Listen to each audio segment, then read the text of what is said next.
Bukilmagan inson. Ahmadjon Odilovning hayotining 5 fasli. Birinchi fasl. Bahori. Ahmadjon Odilov 1925-yil 1-may tavallud kuni. Ular oilada 7 farzand edilar. Ahmadjon Odilovning otasi Jamiyat kolxozi raisi Odiljon Fozilov 1939-yilda Rossiyaning Mangoxta deb nomlangan borsa kelmas gulagida Sovet qatag'onining qurboni bo'ldi. Ahmadjon Odilov estaliklaridan: mening otam Fozilov Odiljon 1930-yillarda qishloq aholisini kolxozga kirishga da'vat qilganlarini eslayman. Ham qishloqlarimiz, agar siz kolxoz tuzib rais bo'lsangiz, biz barchamiz kolxozga kiramiz deganlarida, otam rozilik berib faollar bilan jamiyat kolxozini tuzishgan va otamni rais etib saylashgan. 1936-yili ro'y bergan qattiq qurg'oqchilik tufayli Toshkentga, hozirgi Yangi yo'lga ketdik. Urumsaroydan ko'chib kelgan 212 xonadon Niyozbosh qishlog'ida kolxoz tuzib, otam raisligida ish boshlashdi. Otamni qamoqqa olganlardan so'ng 1938-yilning sentyabrida Urumsaroyga qaytib keldik. Ikkinchi fasli. Yozi. Ahmadjon Odilovni 1957-yili o'sha davrdagi Namangan viloyat obkomining birinchi kotibi Abdulhay Toirov tavsiyasi bilan Oxunboboyev nomli kolxozga raislikka saylashdi. Bungacha u shu xo'jalikda bosh hisobchi yordamchisi, bosh buxgalter, partkom, rais o'rinbosari edi. Yurt tashvishini yelkasiga olib, uni raislikka saylashganda onasi Bahrinisa aya shu ishga bekor xo'p debsanda bolam degandi. Rost Ahmadjon onasidan bu gapni kutmagandi. Dadang rahmatlikni ham raislikka odamlarning o'zi ko'rsatgandi. Xalq dushmani deyishdi. O'shanda u kishini raislikka ko'rsatganlar, doim qatida yurganlar oraga tushalgani yo'q. Hammasi ham jonlarni saqlash payida bo'lishdi. Hatto otang ustidan yozib berganlari ham bo'ldi. Bu hukumat o'zi shunaqa ekan. Elning nazari tushgan odamlarni o'sib unishiga qo'ymas ekan. Sening ham boshingga otangni kuni tushmasa deb qo'rqaman bolam. Qayoqdagi xayollarga borasizda ona? deya kuldi Ahmadjon onasining bu gapiga javoban. U vaqtlar boshqa edi. Hozir boshqa. Yo'q bolam. Hamma zamonning o'z bo'rilari, tulkilari bor. O'zbekiston rahbari bo'lib 25 yil ishlagan Sharof Rashidov ham qaysi bir yig'ilishda Ahmadjon Odilovning onasi uning kolxozga rais bo'lishiga qarshi bo'lganini gapirgandi. Ishlar nihoyatda yurishib ketdi. Zalvorli qadamlar, dadil odamlar muvaffaqiyatlarda bo'y ko'rsata boshladi.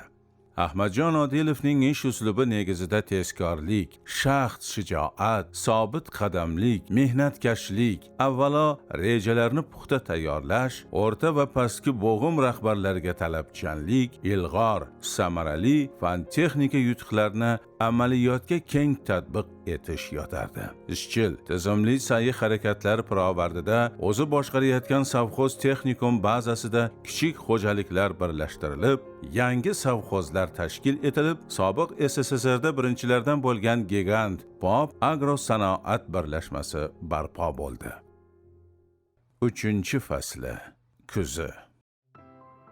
Ahmadjon Odilov mehnati, shaxt shijoati, tashabbuskor, tadbirkor va ishbilarmonligi bois juda katta muvaffaqiyatlarga erishdi. Obro', e'tibor va e'tirofga sazovor bo'ldi. U asos solgan Pop Agrosanoat birlashmasi 12 savxoz va 17 ta korxonani o'z ichiga olgan edi. Unga qarashli 774 ming gektar ekin yer va yaylovlarda 40 mingdan ortiq kishi mehnat qilgan. 1983-yilda KPSSning eng yuqori organi Politbyuro Ahmadjon Odilovning tajribasini butun Sovetlar ittifoqi bo'ylab yoyish haqida qaror qabul qiladi. Rossiya va boshqa ittifoqdosh o'lkalarda APOlar tashkil etish boshlanadi. Ahmadjon Odilov O'zbekistonda xizmat ko'rsatgan paxtakor, sotsialistik mehnat qahramoni, SSSR Oliy Soveti deputati, Kolxozlarning ittifoq Soveti a'zosi, Pop tumanidagi yirik agrosanoat birlashmasi raisi, ilg'or paxtakor sifatida butun ittifoqda tanilgan edi. 4-fasli qishi.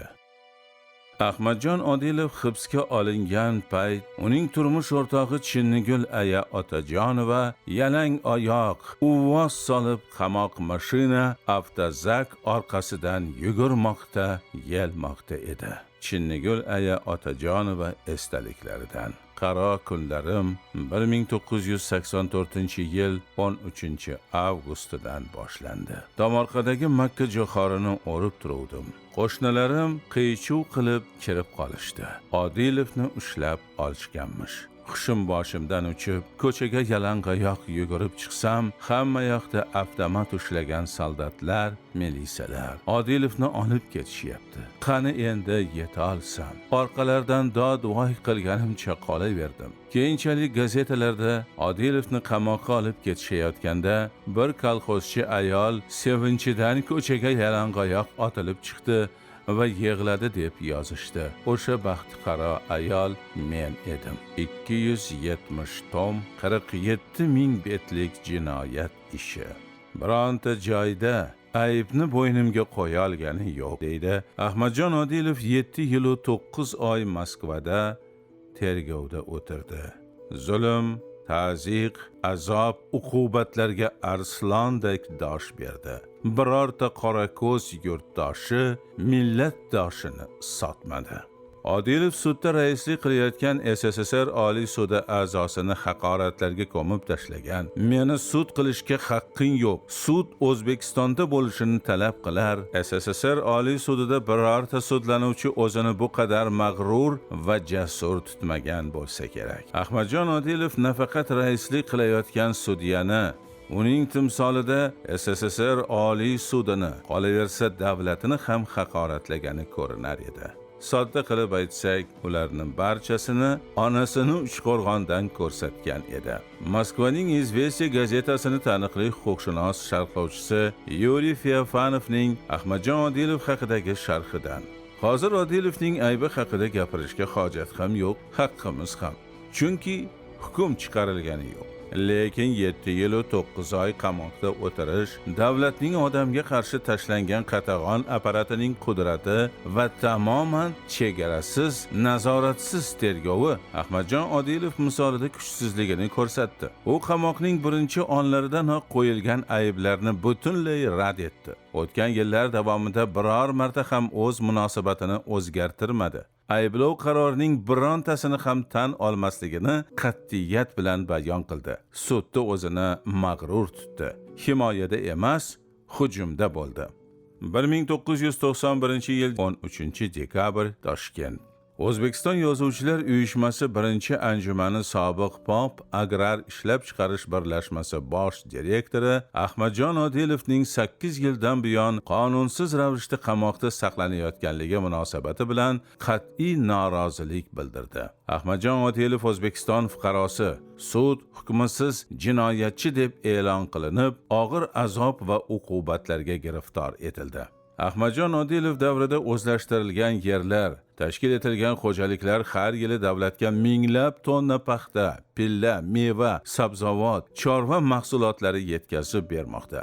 Uning sa'yi harakatlari bilan barpo qilingan zamonaviy posyolkalarda yuzlab xo'jaliklar yashamoqdalar. U endi jinoyatchi bo'lib qoldimi? Qonunsizlik va zo'ravonlikka chek qo'yilsin. O'zbekiston Yozuvchilar uyushmasi birinchi konferensiyasi qatnashchilari 1937-yil qatag'on qilingan va keyinchalik tamoman oqlangan Odiljon Fozilovning G'urum saroydagi ramziy qabri portlatildi.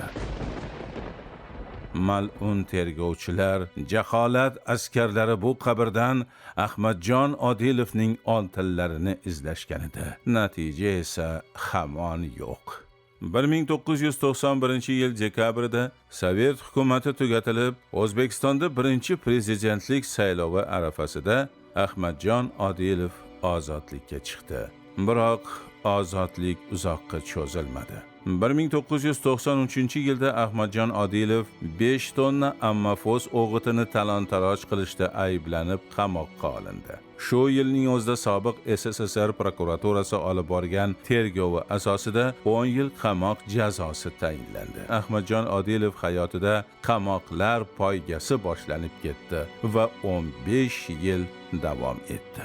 2008-yil 4-iyunda 83 yoshida eng keksa mahbus deb tan olinib ozodlikka chiqdi.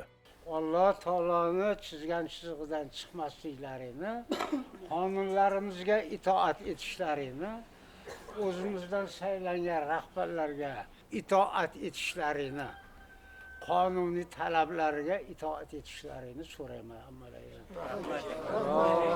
Alloh qabul qilsin. 2016-yildagi prezidentlik saylovida Shavkat Mirziyoyev nomzodini qo'llab, o'zining ustozi Sharof Rashidov xotirasini abadiylashtirish va tavalludining 100 yilligini nishonlash taklifi bilan murojaat qildi. 2017-yilda 93 yoshida kindik qoni to'kilgan G'urum saroyida vafot etdi. 5-fasli. Oyning 15-i yorug'. Mangu yashashga urinmang, baribir bu qo'lingizdan kelmaydi. Bernard Shaw. Ha, mangulik Parvardigorga xos. Ahmadjon Odilov mangulikka da'vogar bo'lmagan albatta. Biroq u gapdonlik, vaysaqilik, demagoglik bilan emas, chinakam faoliyat, mehnat, zahmat va matonat bilan o'z shon shavkatini yaratdi. Ahmadjon Odilovning aytishicha, Sharof Rashidov uni diplomat bo'lmagani uchun tanqid qilar ekan. Sharof aka, meni diplomat emassiz deb urishar edi. Hozir ham diplomat emasman. Odamlarni rozi qilishdan ustuvor, ezgu g'oya amal qilayotgan yangi zamon, yangi O'zbekistonda Ahmadjon Odilov va u kabilarning sha'ni, qadr qimmatining tiklanishi ulkan sharafdir. Zero adolatdan tiriklargina emas, marhumlar ham umidvordirlar. Diling kuymasin noumidlik bilan, yorug' kun tug'ilgay qaro kechadan. Shayx Muslihiddin Sa'diy. Mirzayevni Xudo shunday yaratgan ekan, u tarjimai holini o'qidim. Yoshliklar qiynalib o'sgan, Alloh taolo menga kuch bergan, kuchi ko'p ekan. Lekin shunga biz hammamiz bir bo'lib, millionlar, qo'shni mamlakatlar hammamiz bir bo'lib yordam qilsak, lekin shu amalga oshadigan gapni gapiryapti. Lekin shu turishdan hamma bir bo'lib yordam bermasa, juda qiynalib qolish xavfi bor. Qiynalib, shunga kuch-quvvat tilaymiz. Rejasini, mo'ljallarini amalga oshirishda hamma millionlar bir bo'lib yordam qilishini butun xalqqa iltimos qilaman.